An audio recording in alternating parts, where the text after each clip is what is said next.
Hello viewers, আসসালামু আলাইকুম and welcome back to my channel. আশা করি আপনারা সকলে খুব ভালো আছেন।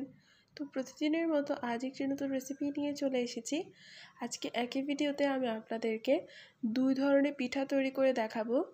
তো আশা করি সকলের কাছে অনেক ভালো লাগবে। আজকের এই ছোট্ট রেসিপি দুইটা সকলের কাছে অনেক ইজি মনে হবে আর খুবই অল্প টাইমে অল্প কিছু উপকরণ দিয়ে সহজ সহজ পিঠা দুইটা আপনাদেরকে তৈরি করে দেখাবো। আপনারা তৈরি করতে যেরকম ইজি মনে করবেন, খেতেও অনেক মজাদার হবে ইনশাল্লাহ। তো চলুন দেখে নিই। এখানে আমি আগেই পাকা কাঁঠাল দিয়ে আতপ চাল ভিজিয়ে রেখেছিলাম প্রায় 2 থেকে 3 ঘন্টার মতো। পাকা কাঁঠাল কিন্তু আমরা সবাই খুব বেশি একটা খেতে পছন্দ করি না, যার মধ্যে আমিও একজন। আমার কাছে পাকা কাঁঠাল খুব একটা ভালো লাগে না। তো আমি সবসময় আম্মুকে বলে এভাবে পিঠা বানাতে। তো আজকে এই পিঠা দুইটা রেসিপি আমি আপনাদের সাথে শেয়ার করব। আপনারাও চাইলে এভাবে তৈরি করতে পারেন। তো আতপ চাল আর কাঁঠালের কোষগুলাকে আমি আগেই ভিজিয়ে রেখেছিলাম, তারপর এগুলাকে আমি এখন শিলপাটায় বেটে নিচ্ছি। আর এই প্রসেসটা অবশ্যই শিলপাটায় করার ট্রাই করবেন, তাহলেই কিন্তু পিঠার যে একটা টেক্সচার বা পিঠার যে একটা ফ্লেভার ওইটা অনেক ভালো আসবে। তো আমি এটাকে একদম মিহি করে একটা বাটা দিয়ে নিয়েছি, দেখতেই পাচ্ছেন। তো এইভাবে পুরোটা বেটে নিয়ে নিব। আর এটাকে অবশ্যই 2 থেকে 3 ঘন্টা আগে ভিজিয়ে রাখতে হবে। তো ভিজানোর প্রসেসটা আমি আপনাদের সাথে শেয়ার করতে পারিনি, বাট আপনাদেরকে বলে দিলাম। তো সম্পূর্ণটা বেটে কিন্তু আমি বোলের মধ্যে নিয়ে নিয়েছি। তারপর এখানে আমি আমার পরিমাণ মতো লবণ দিয়ে দিয়েছি। লবণের পরিমাণটা অবশ্যই যার যার স্বাদ অনুযায়ী দিতে হবে। আর আপনাদের ব্যবহার করা কাঁঠালটা যদি খুব বেশি মিষ্টি না হয়, সেক্ষেত্রে আপনারা এখানে এক্সট্রা করে চিনি ব্যবহার করতে পারেন। আমি যে কাঁঠালটা ব্যবহার করেছি এটা মোটামুটি অনেক বেশি মিষ্টি ছিল, তাই আমার এখানে এক্সট্রা করে চিনি অ্যাড করার প্রয়োজন হয়নি। তো এটাকে মিক্স করে নিয়েছি। আর এই পিঠাটা তৈরি করার জন্য আমাদের মেইন উপকরণ যেটা লাগবে সেটা হচ্ছে কলা পাতা। আর ফার্স্টের যে পিঠাটা, ওই পিঠাটা মূলত কলা পাতা দিয়েই তৈরি করা হয়। তাই এখানে আমি কলা বাগানে চলে এসেছি আমাদের একটা কলা পাতা নেওয়ার জন্য বা কলার ডাঙ্গা নেওয়ার জন্য। তো আমি এটাকে কেটে নিয়ে নিয়েছি। কাটার পর এটাকে আমি ছোট ছোট টুকরা করে নিব বা ছোট ছোট সাইজ করে কলা পাতাগুলোকে আলাদা আলাদা করে নিব। তারপর এগুলাকে ব্যবহার করব। তো এই তো সবগুলা কলা পাতা কেটে আমি এরকম সাইজ করে নিয়েছি। তারপর এগুলাকে ভালো করে মুছে নিয়েছি।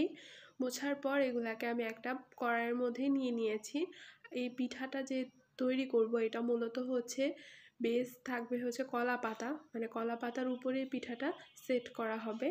তো কলা পাতা আমি এখানে 7 থেকে 8টার মতো দিয়ে দিয়েছি। তারপর উপরে যে মিক্সচারটা তৈরি করে রেখেছিলাম কাঁঠাল, আতপ চাল আর লবণ দিয়ে, ওই মিক্সচারটা দিয়ে দিয়েছি। এখানে মোটামুটি বেশি পরিমাণে মিক্সচার দিতে হয়, যেহেতু এই কাঁঠালের পিঠাটা অনেক বেশি মোটা হয় আর এটা তৈরি করতেও অনেকটা টাইমের প্রয়োজন। আর বাকি যে অংশটুকু আছে এটা দিয়ে আরেকটা পিঠা তৈরি করব। তো এটাকে আমি হাতের সাহায্যে ছড়িয়ে একটু বড় করে নিয়েছি। তারপর উপরে আবারও কলা পাতা দিয়ে দিয়েছি। কলা পাতা দিয়ে এটাকে একটা সাইডে রেখে দিব। আর ফার্স্টে ওই বাকি অংশ দিয়ে পিঠাটা তৈরি করে নিব, তারপর এটাকে সেট করব, কারণ এই পিঠাটা তৈরি হতে অনেকটা টাইমের প্রয়োজন। তো বাকি অংশের মধ্যে আমি 3 টেবিল চামচ পরিমাণ আটা বা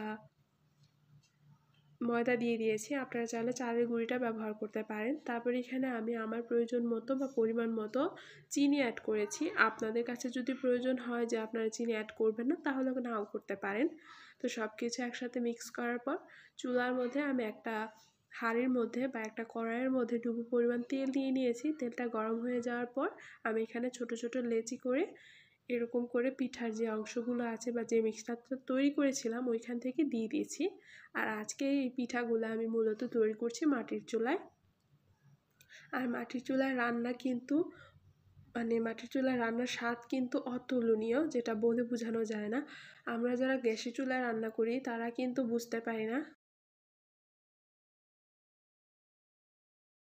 তো আজকের পিঠা দুইটাই আমি মাটির চুলায় তৈরি করব। তো পিঠাগুলো দেওয়ার পর আমি এগুলাকে একটু নেড়ে চেড়ে উল্টে পাল্টে দিয়েছি। এরপর আমি একবারে সবগুলা দিয়ে দিয়েছি। দিয়ে যখন একটু লালচে কালার হয়ে এসেছে তখন আবারও নেড়ে চেড়ে একটু ডার্ক ব্রাউন করে নিব, যাতে করে এগুলোর উপরের সাইডে কালারটা সুন্দর আসে, ভিতর দিকেও ভালো করে কুক হয়ে যায়। তো উপরে কালারটা যখন ডার্ক ব্রাউন হয়ে গিয়েছে তখন আমি এগুলাকে নামিয়ে নিচ্ছি। দেখতেই পাচ্ছেন কালারটা কতটা সুন্দর হয়েছে। আর এই মাটির চুলায় রান্না করলেই কিন্তু রান্না খুব ঝটপট হয়ে যায়। আমি আপনাদেরকে একটা ভেঙে দেখাচ্ছি ভেতরের সাইডটা কতটা পারফেক্টলি কুক হয়েছে। আপনারা খেয়াল করলে দেখতে পাবেন ভেতরেরটাও কিন্তু অনেক সুন্দরভাবে রান্না হয়ে গিয়েছে। এখন চলে যাচ্ছি সেকেন্ড পিঠাটা বসানোর জন্য। তো চুলার জাল একটু কম করে দিয়ে আমি এখানে পিঠাগুলা বসিয়ে দিয়েছি। তারপরে এটাকে এভাবেই ঢেকে রেখে দিব প্রায় আধা ঘন্টার জন্য। আর এই পিঠাটা হতে কিন্তু অনেকটা টাইমের প্রয়োজন আছে, প্রায় 1 থেকে 1.5 ঘন্টার মতো টাইম লাগে। তো আমি আধা ঘন্টার মতো এটাকে রেখে দিব। আধা ঘন্টা পরে দেখবেন সাইড থেকে পাতাগুলো একটু পুড়তে শুরু করবে আর কাঁঠালের পিঠাটা থেকে অনেক সুন্দর একটা ফ্লেভার বের হতে থাকবে। আপনারা একটু খেয়াল করলে দেখতে পাবেন পিঠাটা কিন্তু নিচ থেকে শক্ত হয়ে গিয়েছে। এখন আমি উপরের সাইডটাকেও উল্টে দিব, মানে পিঠাটাকে উল্টে দিব। তো অবশ্যই 2টা স্প্যাচুলা বা 2টা চেনি ব্যবহার করবেন এটাকে উল্টানোর জন্য। তো আমি এটাকে উল্টে তারপর এটাকে আরও আধা ঘন্টার মতো রান্না করেছি। তারপর পিঠাটা কিন্তু পারফেক্টলি তৈরি হয়ে গিয়েছে।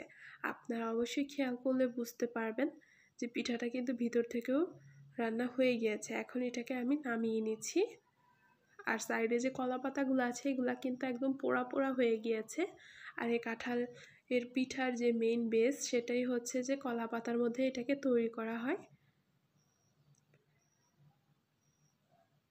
তো এই তো আমি নিচের পাতাটাকে এভাবে উঠিয়ে নিয়েছি।